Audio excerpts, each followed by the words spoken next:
Champions League, I'd be loud as fuck. But that's just me. Well, that's because I act like I've been there before. What the fuck? I Yo, just realized can someone text my bro? Get we live? Yeah, we're live. I just realized my tan looking good from coaching.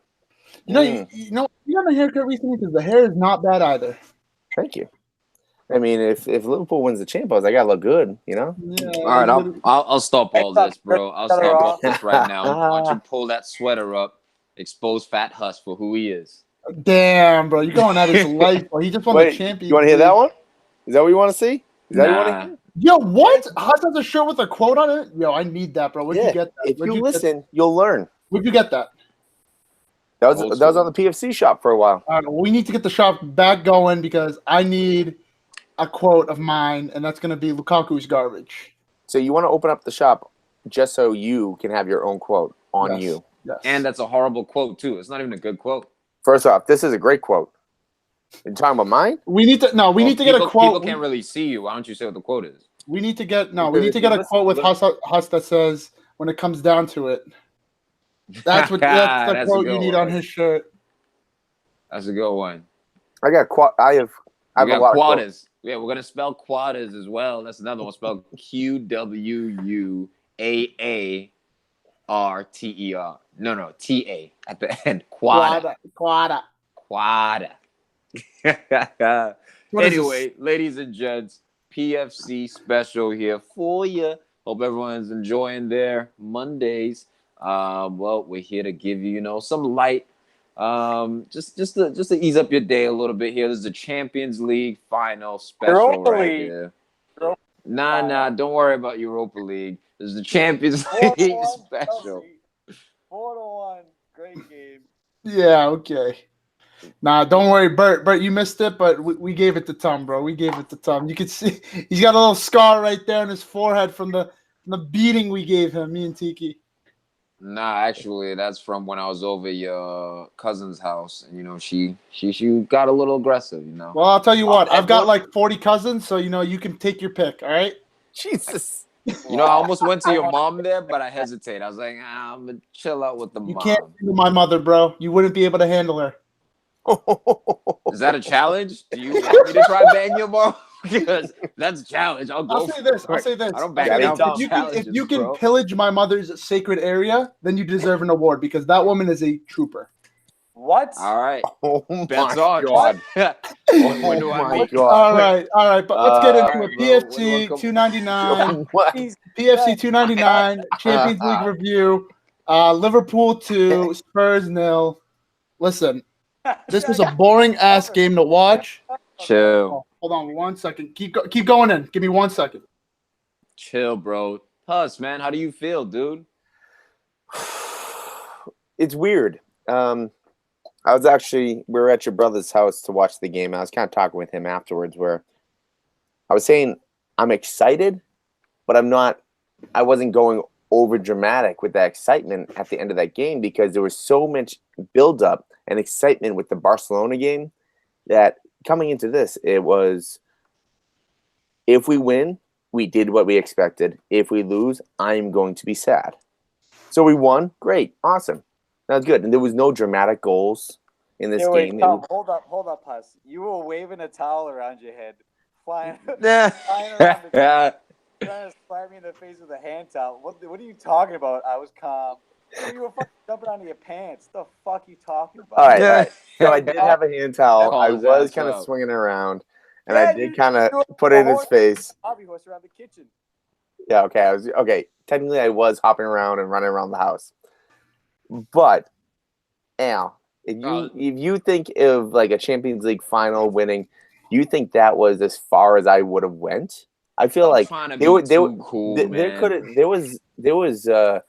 a possibility I could have ran around the neighborhood, like that type of excitement. But no, my excitement level, even though you thought it was like an 8 out of 10, that was only a 6 for me. Look, Huss, how crazy it Istanbul? Was it the comeback against Milan? No. But stop acting like, you're too cool for school and all this shit and act like you've been there before. Well, I'll tell you what, you haven't been there in about 20 plus years. Okay? No. 14 years. 14 years. 14 years, more than a decade. 2005. Dude. And this was major pressure for Klopp. This was a legacy-defining game for a lot of guys. For me, for a guy like Jordan Henderson, this will define his legacy right here, man. This dude, one of the few captains to captain Liverpool to a Champions League win. I mean, he's on that list now with Graham Souness, Steven Gerrard, and I look at him and people were like, oh, all right, this was the guy to come in and replace Gerrard. And I shat on this dude for so many years. So many years I shat on this dude. I did not see it. I thought he should have been cut, honestly. I thought he should have been let go, sold a long time ago. Look at the guys around him. That's why he's able to have a decent role in this team. If you're looking to fucking Henderson to carry through 90 minutes, it's not going to happen. You got Virgil van Dijk. You got Alisson. You got guys like Mane scoring goals. He didn't score in this game. He was kind of a ghost. Both attackers. But no, he was dangerous. He was dangerous, I thought. Dude, and you know what? But he stepped his game up, Al. Like, he was always like that sturdy dude who he stayed getting injured. But I didn't see the leadership, because that's like locker room stuff that you don't see. Yeah. But he stepped his performances up this season, scoring goals when Klopp put him in that box-to-box role instead of the holding role. And then the Champions League final, he made some crucial, not crucial, but he made some recovery tackles and he just keeps the calm, man. And I'm not gassing this dude. I'm just saying that's a dude who I think his legacy was defined, was written in stone by this game. Well, no, but you got to go back to Al's point on what. Al, go ahead. Sorry. If you gas anybody, man, gas the referee. Best referee I've seen in my life. Fucking dude, fucking destroyed the game. It was a good call. I mean, at least no, it was a shit call, dude. It was a good call. Back. How you gonna see that? Real quick, is Al? Sorry, dude, guys. Is anyone hearing Al a little bit lower volume? No, I hear him fine. All right, he's a little bit lower. He doesn't have his headphone. All right, keep going, Al. Keep going. My bad. Now, Tom, made in your ears. Right in my ears. That's all I like. That's what I tell her. The ref called the penalty 30 seconds in. I mean, technically, yes, it was a handball, but only if you saw it with VAR. The ref said he saw that with his own eyes. Like, how can you be that definitive? 30 seconds in, it's ridiculous. But he blew it. He blew the PK. To me, he seemed confident of the call. Like, he seemed like he was like, oh, what do you want me to do? Like, it's a handball. I think that was a good call. You did not have to make that call. Of course call. you do. You don't think it was? Or he didn't see it? I think he saw the arm in the air, but dude, it went off his ribs or his chest and his hand. Hand was fucking waving way above his head like it shouldn't be. Technically, yeah, that's a penalty. But you tell me he saw that? Yeah. That was like the first 30 seconds of the play. It's like, how do you not see it? And Sissoko's arm was like so outstretched. It's because he brought his arm down. If he had kept his arm in the air, I don't think he would have called it, or he would have called it and then checked VAR.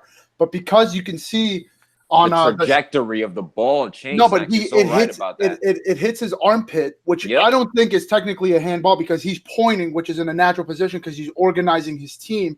But he brings it down and then slams it, and it hits his tricep down. So by the definition of what a handball is, I mean we've seen some crazy shit. We saw with Kimpembe earlier this season. Yep. But if Sissoko keeps his arm in the air as if he's still organizing the defense, or just pulls it back and twists his shoulder away. Yeah, but he went down. That's why, because he slammed the ball down. And you can't slam the ball down with your armpit, bro. And that was a reaction to try bring his arm down because he had realized, oh, shit. And for Mane, I know I was talking with one of my other guys, and he was like, oh, he thinks that Mane purposefully hit that ball in his arm. If he did, Mane's a genius for that. I don't think he necessarily I don't think it was. I think he was trying to just play the ball in. I don't think that Mane was thinking his.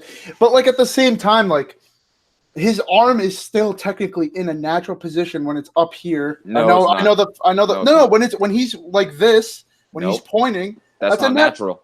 No, because he's Look, I see what you're saying. I see what you're saying in terms of organization, but in terms of if a ball goes by your shoulder, your arm shouldn't be up like that. It's by your side. Yeah, I think it would be more definitive if it touched his finger, and I'm like, all right, yeah, that's obviously a penalty. It looks like he's trying to stop it, but it hit him so low. That's why it's so controversial. At the same time, it's still a penalty.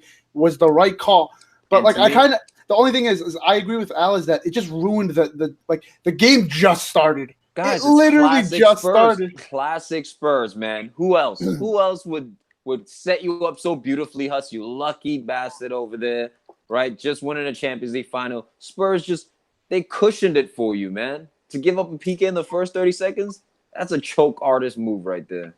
But at the same time, I thought Spurs dominated the game for much of it. They had more possession. The problem is they just didn't do anything with the ball. They didn't do anything substantial until like the 65th minute in the. You know why? Snacks. You know why? I'll fucking tell you why. Lucas motherfucking Mora. Start. How do you not reward this guy for getting you to the goddamn final with 3 beautiful fucking goals out of his mind? Gotta play the hot hand in that regard. What did Dele Alli bring you that game? Fucking nothing. No. Stop pointing the finger at Dele. Let's keep it real. Who was the key guy? Harry Kane. Hasn't played in over a month and a half. He gets the start. Captain. I don't care if he's captain, not fully fit. You play Lucas Moura. You bring Harry Kane on whenever. I think you should. It's a ballsy call. I think Eriksson was actually worse than Dele Alli as well. I don't think Eriksson showed up at all. Yeah, there was a couple of times he wasn't his normal self where he like gets the ball and dictates the play. To be fair, Mane didn't show up. Salah didn't show up. No, because Pochettino played him out of position, guys. Look at how we started. Heung-min Son on the left, all to cater to Harry Kane. You know what happened? He was the big issue, and the commentator called it up like very early in the first half. Dele was like positioned on the right hand side, but like the commentator called it, he's like Dele is in like Eriksson's area, like where Eriksson does his work. Dele was there, and that's why like they weren't able to get it going. And I didn't think they tried involving Son too much. Eriksson was out wide. No, but like that area that Eriksson dictates where it's like the middle and the right. Dele was there the entire time. Yeah. So that's why like you have to like position Dele on like I think on the left hand side where he gets that area in the middle. And you know what I mean? I don't know. I just felt like Dele was playing in an unnatural position, so he just kind of tended to go to where he was comfortable with, and that's why he wasn't effective. Remember the EPL when Harry Kane he obviously got injured, and then Spurs went on that run where they're like, remember I was like, word, now that Kane is out, Spurs are gonna fall apart, and then they actually won games. I think they beat Fulham and Harry Winks' header and all this stuff, and then Kane returned. And he kept scoring goals, but Spurs started losing.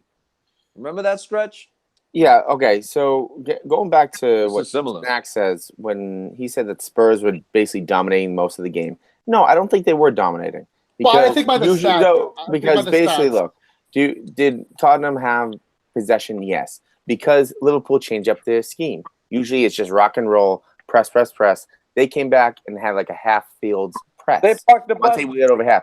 But I mean, even with 35, even with like 35% possession, they still only had 2 less shots than Tottenham. Plus, they had more corners. So even though that they had less possession, they were still going at Tottenham. Dude, Alisson made it look easy as well when he was in trouble. But I agree with you, Huss. Like Spurs. The nature of the game changed. Once that goal went in within the first minute, like they were like, oh shit, this is weird. We're in a final. Let's sit back a little bit and invite some pressure. And they just sat in, played smart. You know, fucking Jurgen Klopp is learning gradually, man. I mean, you adapt the scheme, just sit in and counterattack with that speed and it won him a Champions League.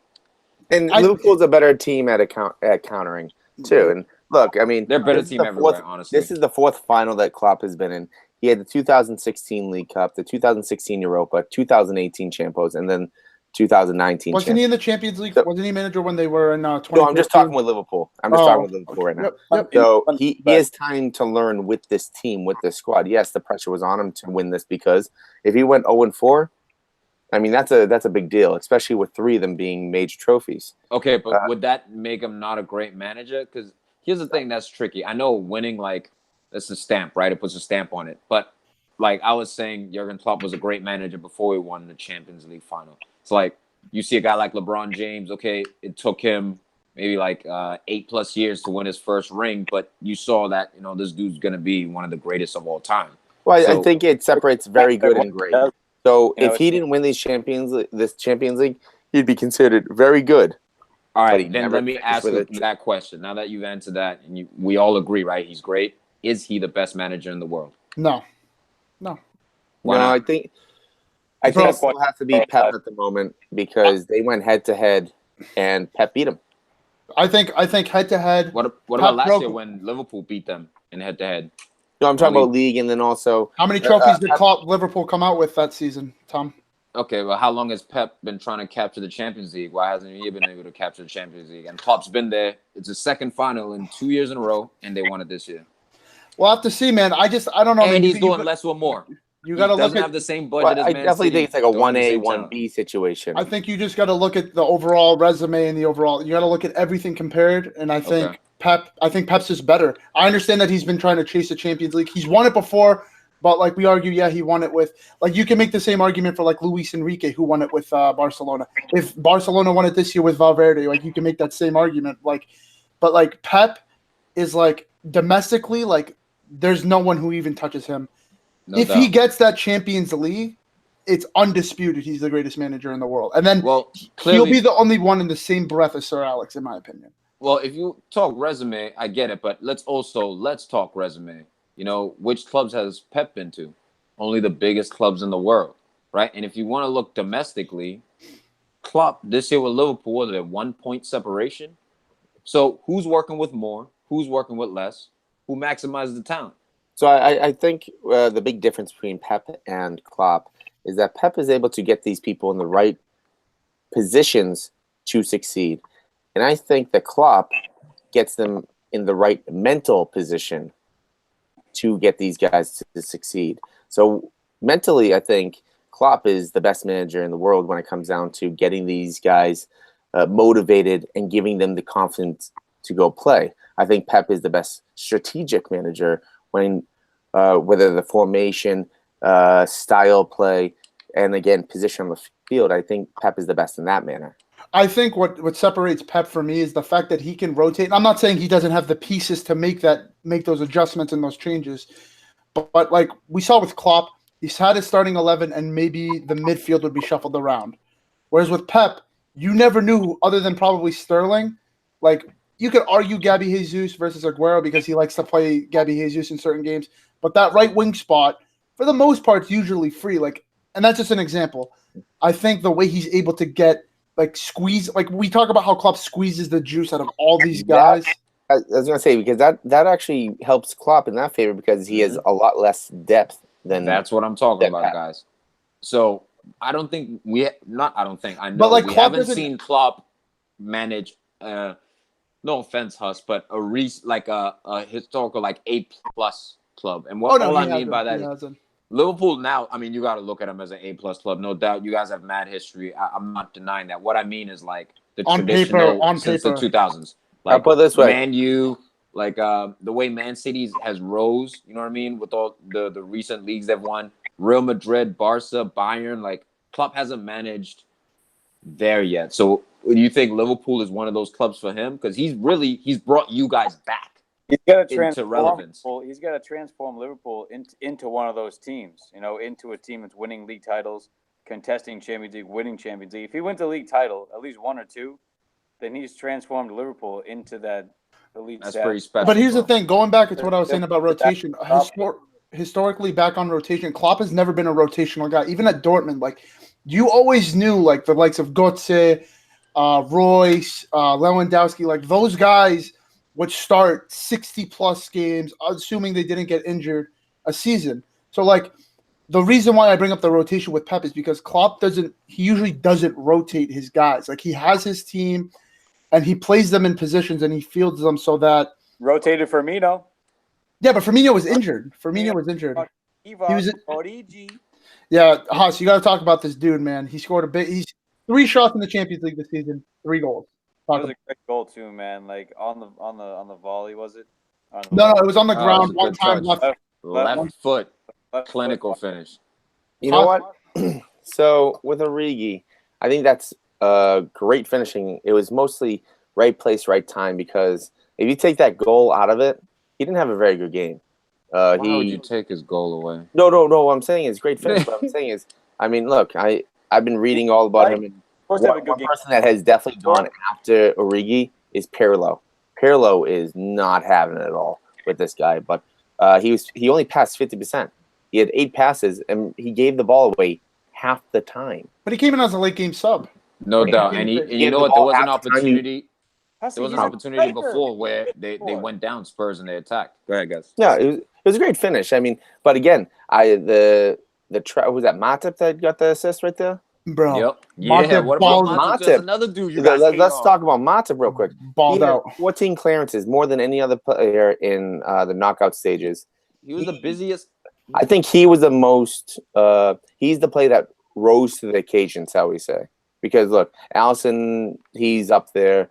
Van Dijk, but I think Matip was the one that actually went the highest level. How long have I been saying this dude, man? Dudes like Matip, dudes like Origi. You guys hating. I know my But bro. again, who it gets ducked the down to episode. Matip Yeah, T, having- you ducked the episode. You're the dude who was hating on Matip. Oh, he needs ladder work. He needs But this. Blah, blah, blah, blah. He does. And Dude, but that all he's a comes Champions from League Virgil winner. being next to him. Because if Virgil's not next to him, then he needs to be speedy. But Virgil covers so much ground that Matip's like, all right, I'm going to go up. I'm going to do this. Guess what? I don't have to worry about Harry tracking back Kane, as fast. shut your bitch ass up, best striker in the world. Shut down. That wasn't Harry Kane saying that. Was me, bro. And I'm quiet on that subject. No comment Yeah, from me you on better be quiet on that fishy ass subject. Bro, So you know what? I'm suspect. not quiet. He came back from an injury. He was gone for a month and a half, bro. Come on, man. So, you're right. So he should have started. Oh, no, he should. okay. I honestly think. So, anyways, I just, Harry Kane, 26 touches. He averaged 40 Crack the bill on touches you. per 90 minutes. He only had one shot. I mean, the guy looked sloppy. He looked unamused. He wasn't really running. He looked like he more or less looked like a speed bump. He wasn't fit, dude. And you know what, Poch? He had to have the balls. Remember when Kimpembe shut Messi down in that first leg where PSG beat Barca 4-0, and then it was the call was on Unai Emery. Do you have the balls to start this 19-year-old again over a Marquinhos or over a Thiago Silva? He went safe route. He went traditional. Bit him in the ass. 5-4 comeback. Same thing here, Poch. Your team's been hot since Kane has been off. Lucas Moura banging a hat trick, like Al said. Son to me looked like Spurs' most dangerous player. He was running at him. Virgil van Dijk had a crucial interception where he looked like he had passed Matip, and Van Dijk was in there to nip him. But that speed. Only Virgil makes that tackle, man. Only Virgil makes that tackle, dude. Because Son was by him. He was good. Trent made a tackle like that. Trent with the calf. He stopped Son when he cut back and stopped the calf. I gotta say, I think that was the point. That Trent had a good game. So look, I've been saying Pot's this. got I'm not no balls, man. Yeah, and I don't know what the stats are exactly, but I've always felt, especially this year, that Son is a much better Champions League player than Kane. I think Kane is a better Premier League player than Son. But in this game, we even saw in the past with Lucas Moura when he played against Liverpool. There was, I think it was the first game they played. He hit 2 posts. He's quick. He's explosive. He can catch the defense when the fullbacks go up. If you have Lucas Moura, he has the speed and the skill to really. I thought he was bad, Huss. I thought he was garbage. No, that's just because you worked him up, so I had to go against him. But I actually like the guy a little bit, but I couldn't say that because you loved him so much. But the point is, man, if he starts with Son playing 9, the number 9, I think Tottenham is actually a lot more lethal. I mean, I don't know, man. I don't know, man. I think you guys are going harsh on Harry Kane. I know he didn't show up in this game, man, but he's shown he's a big game player at times. Maybe not in the Champions League. Maybe not in the Champions League. Look, I'm not going to sound. Go ahead, Al. Usually he drops deep into the midfield. He'll pick up the ball, spray a pass, make something happen. I didn't see him drop into the midfield at all. Like he was just staying up there, Lone Ranger by himself. You know why? More in there. Lucas Moura is more dynamic. He couldn't run, Al. He's out of shape. Yo, he definitely looked out of shape. You asked him, dude. You're playing to get. Dude, do you see Mane bursting with pace? Salah bursting with pace. Firmino was a little bit banged up. He also didn't look like himself. Like Kane, guys, he wasn't fit, so he couldn't do all the natural things we see him do. Yeah, I don't know. It was rough. Now that's why it's on Poch. Yeah, I think now I want to bode the question. Recently, we've seen the Champions League winner, a player from that team usually wins the Ballon d'Or. Do we think, like for me personally, I'd give it to Van Dijk. He has transformed Liverpool in a year and a half from a fourth-place team to Champions League runner-up to Champions League winner, losing the league by literally like a hair. I don't know, man. I think Van, like you can't. I mean, we're obviously big fans of Virgil when we don't overstate it, but I feel like just because he's a center back, he won't get it. And I just Here's the thing. Go ahead. No, just because you're a center back, you won't get it. Yeah, I was gonna say So, Salah didn't have the year that he had last year. I think if Salah had the year he had last year, this year obviously he would be number one. Yes, It's that. Don't forget about the World Cup. Or was that? Well, Oh no, yeah, I no, guess, Modric. I guess but Modric. That was kind of but Modric's year. the big thing I see with Virgil is that he played all the games except for one game that he only played like 55 minutes or something. Out of 50 games, they allowed 33 goals. They allowed less than 1 goal a game. That is outrageous to say when it comes down to Liverpool. The Liverpool team that we saw 3 years ago, that any game could be 3-4 goals let in. But don't worry, we had Luis Suarez scoring 5 goals. So Virgil van Dijk, since he's come in since January 1st or 2 January 1st ago, everything has changed. He made Karius look good at times. But then once we got Alisson, that is a strong core that Liverpool have. Dude, how salty is Virgil Coutinho? is the most important person in that core. Yo, Coutinho. Barca dreams, baby. Barca dreams. Barcelona, his old club's winning Champions. Probably going to win a league title next year. And you can't even get in fucking over these fucking bums over there at Barcelona, man. And I bring him up because he's the reason why you guys won. Because you sold Coutinho, you were able to sign Virgil, you were able to sign Alisson. That changed the balance of your entire team. And like, look, man, dude, I have so much respect for this dude, Jurgen Klopp. I love his system, the Gegenpress. I mean, the fact now that Liverpool, looking forward, guys, is going to be able to add depth, even more depth. You added some depth this summer, but now it's like the world's your oyster, man, and that's scary, dude. And the most important thing about Liverpool right now is that if they make 1 or 2 signings, Liverpool is not even close to being at the strongest what they could be. I know. They have Henderson starting. They have Milner off the bench. They have Shaqiri coming off the bench. They have Origi, Sturridge, Lallana.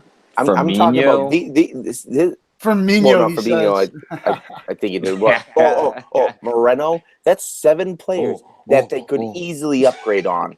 As in, they could maybe switch out. I mean, Lallana and Origi and Sturridge. Those are the 3 that I would see. Oh, sorry, and Moreno. Those are the 4 that I could see being swapped out this summer.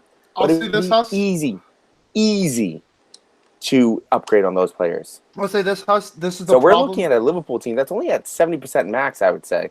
They could get even better in the next 3 years. Oh, they can for sure, but here's the problem. I'm only comparing this to Man United with Sir Alex. So here we go. Let me keep talking. I will. Okay. Oh, sorry, didn't mean to interrupt you. No. This is Alisson, first clean sheet since 2010. Julio Cesar had it with Inter. Liverpool, most penalties awarded in Champions League this year with 5. What do you guys say about that? Refs? How much you paying the refs? You think that's about with 5? You think that's? Yep. Okay. You got that Salah dive in you. And then Liverpool have the 3rd most Champions League with 6, behind Madrid at 13 and AC Milan. The 3rd most 7 Champions Leagues. Yeah, with Champions League trophies. And the big thing that I want to bring up again. Do you guys remember at the beginning of the year, Champions League? Liverpool beat PSG 3-2, but after that they had Napoli. They lost 1-0. Then they beat that Russian team 4-0. But then they went back and lost 2-0, and then lost to PSG 2-1. Do you remember how they almost didn't even make it into the knockout rounds? They had to rely on other games to get into the knockout rounds. So everything about this year has been a little bit different, a little bit crazy for Liverpool. Time out. I'm timing out. Do I have to remind you about the Steven Gerrard OU beauty half volley from 45 against Olympiacos in the 99th minute to get Liverpool in the 2005 Champions League knockout rounds? They were out. Guy hits the best goal of his life to get you guys into that final. Then you go down 3-0, come back 3-3. That was the craziest run, man. I'm not saying it's the craziest. I'm just saying it's a pretty crazy run. I mean, just remember context. Like, you guys had crazy comebacks before this, which kind of made this final, like, the final sucked. Full paced. Everyone, it was all cagey. Like, the Ajax game versus Spurs in the the Barcelona game versus Liverpool were way better than the final in the end. Like both those games were nuts. Yeah, those games were crazy though. I don't think the final sucked. Like, I get it was a little anticlimactic because of how soon the goal happened, but dude, to me these guys were pushing and prodding. You had dudes like Robertson pinging from distance, like guys, they were coming at it. What a baller! What a baller! I think the best left back in the world, Robertson. I thought I was going to say something. If you want to bring up Robertson, let's bring up Robertson, and let's bring up Trent Alexander-Arnold. These guys are remarkable. These are two of the finest wing backs or outside backs that EPL have to offer. And what they did, even in this game, the Shirls, oh my goodness, the bend that these guys have on the. I call it gas, but I thought about it. Finals in Champions League history. He was 19 the first time. Now he's 20. I mean, that speaks for itself, dude. This kid's young. I mean, the English national team is gonna be nice. Like, I mean, they got Trippier, who's now I'd say below Alexander-Arnold in that right back. If that wasn't clear, bro, I don't know what to tell you. I didn't think Trippier had a good game at all this game. Did he disappear again? Mane had him feeling those hamstrings, bro. I mean, this dude Mane was ridiculous, guys. Honestly, I thought he was the player of the game. Like Mane, Sadio Mane, dude. I mean, Huss, you better be careful. He's ready for that Madrid, potentially Barca. I think he fits his system perfectly. I think he should stay, but you gotta be careful, man, because this dude. So I agree with you on that, but Mane has already said that he expects Liverpool to do more and he wants to win more with them and all that. The one thing that I was talking to you, brother, about yesterday was that I didn't see, not one time, Salah and Mane celebrate together. And that is nerve-wracking as a Liverpool fan. I wish that the two wingers could be friendly enough to – there was even one point where they passed off the trophy. They didn't even look at each other. Now, I don't want to make up drama. I don't want to start rumors or anything like that. You do. But I feel like there's a little bit of something burning underneath the it could be something as simple, Huss. What do we say? Under the covers a little bit. That for each one of them thinking they're better than the other, maybe. So, you know what? The point is, I'm a little afraid as a Liverpool fan to see that these two don't hug each other. They can't even shake hands. They don't even look at each other. I see. Andy Cole, Teddy Sheringham hated each other. Like, they never talked, never spoke. Won the treble, won a bunch of titles. Doesn't matter. Like, different time. Maybe they just don't like each other off the pitch, but they respect. When there was less movement in the world, that was a different time. Nowadays, just one comment could make someone transfer. Here's the thing: Firmino's the glue, because he celebrates what Mane. They do their little dances and stuff like that. Then they make up when Salah scores. You know, his big ass smile is there, first one there. So Firmino's definitely the glue of that tandem. If he does go, he'll be a little bit tricky to replace. I think you can replace his production, but can you replace the other stuff, the intangibles? I'm not sure so much. But as far as Spurs, I mean, for their season, like, dude, I was mad nervous, man. This was going to be like the worst weekend of my life, dude. So I got to thank my stars. I got to thank Liverpool for not allowing Spurs to win a trophy. And again, it's a great moral victory for Spurs. But again, another trophyless season. Well played. You know, there's a different feeling though with Tottenham this year than Liverpool last year. Maybe I'm being biased because I'm a fan of Liverpool, but I don't feel that same way. That I'm thinking Tottenham's going to get there next year. I don't have that feeling. What I'm thinking is that they're going to make a run. They're not going to get anywhere. They're not going to win the league. And the year after, they're going to disperse and then they start to decay a little bit. Well, we heard Podge talk about potentially bringing someone. I can't hear you. So let him talk. Let him talk. Okay. I was just going to say Spurs now are in the position where Pochettino's definitely going to stay. Pochettino said like they're looking to invest. He said Daniel Levy's like willing to invest. I'm not saying they're going to spend. Right. Hold on, Huss. Hold on. Look at my finger. Yeah, I'm looking at your finger. I'll put it down when you're ready. Go ahead, Snacks. I was just gonna say, like, they're not gonna spend like the Liverpools and the Man Cities and the Man Uniteds of the world, but they'll spend to like at least bring depth in. They're linked with Andre Gomes. They're probably linked with another fullback here or there. So they'll. I'm not saying they're going to blow the teams away, but I think they're going to slowly and steadily improve. So maybe they won't get to the Champions League's final next year, and they might not be in the title race. But like, so you think Spurs snacks are going to slowly improve and build on a little bit to what they're doing? You don't think they're going to make Champions League final, but as far as the league, I think another top 4 finish. Yeah, I think they're I think they're going to be safe for top 4. I think this loss doesn't kill them where Harry Kane wants to leave and where all those other players want to leave. I think it's more like, all right, we got there before, we can get there. And I mean, like, this is a very mute point, but Tottenham, the Twitter account tweeted like, we thank everybody for coming into the season. We'll be back. So I think nice moral victory. Nice moral victory for Spurs. I think as a collective, they're ready to stamp their ground and try and show themselves as one of Europe's. Back. You know who won't be back next year? Pochettino. Going back. Oh, you think Poch is out? He said, I mean, with the stadium apparently cost £1 billion, like over double the budget they expected. And so, I mean, they haven't signed anyone since Lucas. Before that, practically nobody. Fucking Llorente. Apparently, reportedly out, funds have been. If they don't change it out, man, like if he doesn't get that money to improve the squad, and he's throwing on Janssen at the end of the season because he's got no options. Like, I'm gonna retire. I'm gonna go to Argentina.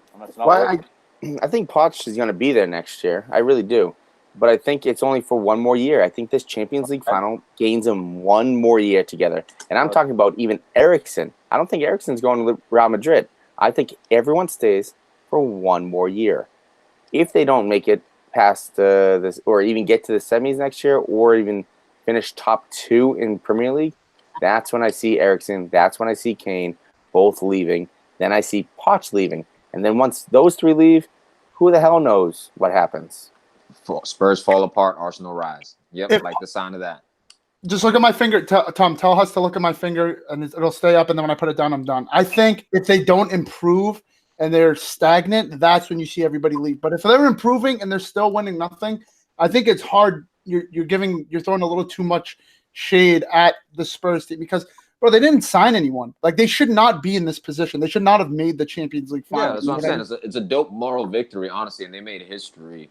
But you know, for me, like, as long as like Spurs like keep having moral victories, like while Arsenal's down, all right, cool. As soon as they turn into Liverpool and they start crushing the souls of Manchester United fans out there, see the way Al's over there. My bro had to avoid the podcast, because he couldn't deal with it. He couldn't face the truth.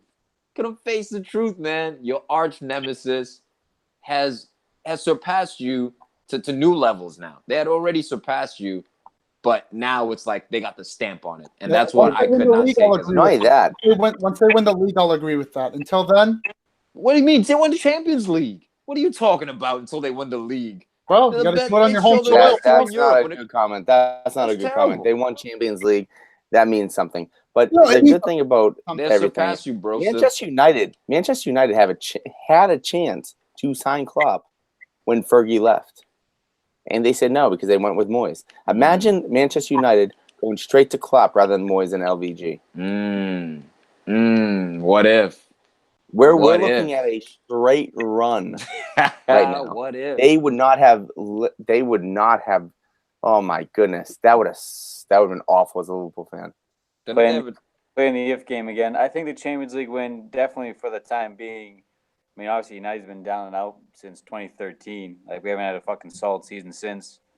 And with Liverpool, the way they're playing, they're playing better. Nothing to show for it. Champions League title, now you guys are definitely have the upper hand in current standings as far as who's the more powerful club, on the pitch especially. I mean, you get the talent. You don't have depth, but that's what I'm talking about. When you get Virgil van Dijk on the team and you got Salah, Mane, Wijnaldum, like, you're solid. I mean, we got a bunch of bums. So for the time being, enjoy it while you're on top.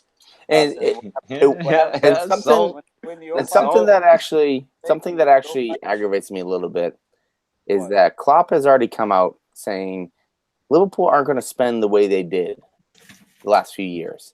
Now, I don't know if you remember last time that Liverpool finished second. They're going to go into Champions League for the first time in a while, and then they spent money on like 6 players at like 20 million each, rather than really taking a dip and trying to get that that one player or that two player that could make a difference.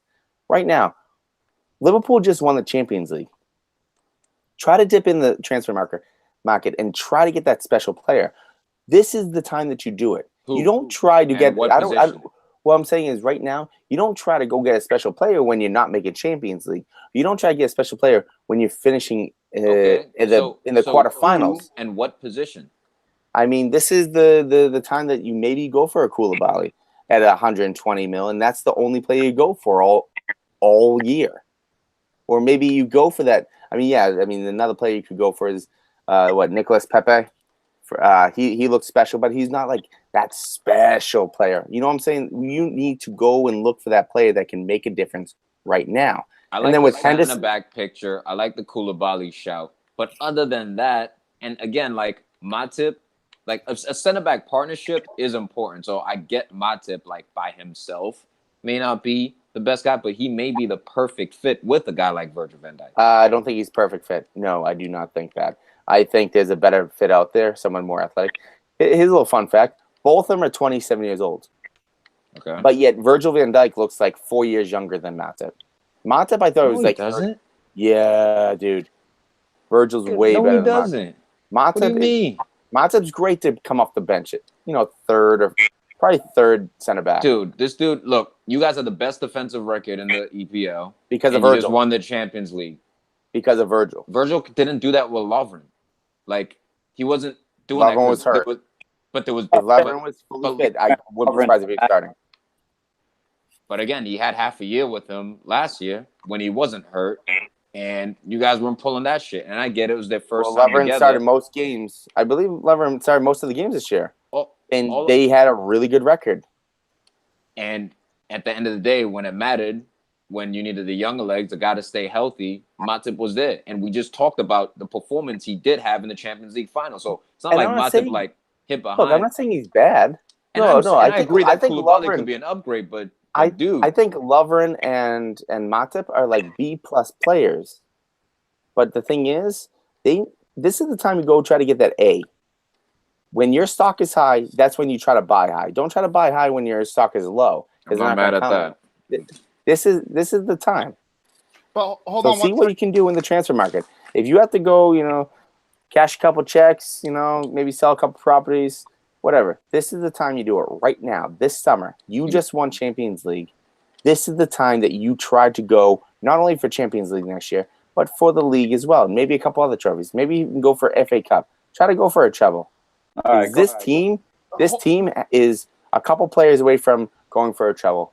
I'm not saying that they will do it, but I'm saying they can at least contest for it. Here's the thing. Here's the thing, Huss, and I know you can't hear me, but you'll hear it when you re-listen to the episode. That's all I got to say about that. Snacks are going. The thing with Liverpool now is we see when a team wins, they are very reluctant to spend the next season. We saw it with Real Madrid, special teams, special players. They won 3 on the trot. They made like the young kid signings. They didn't sign the big players. We saw with Chelsea when they won the Premier League.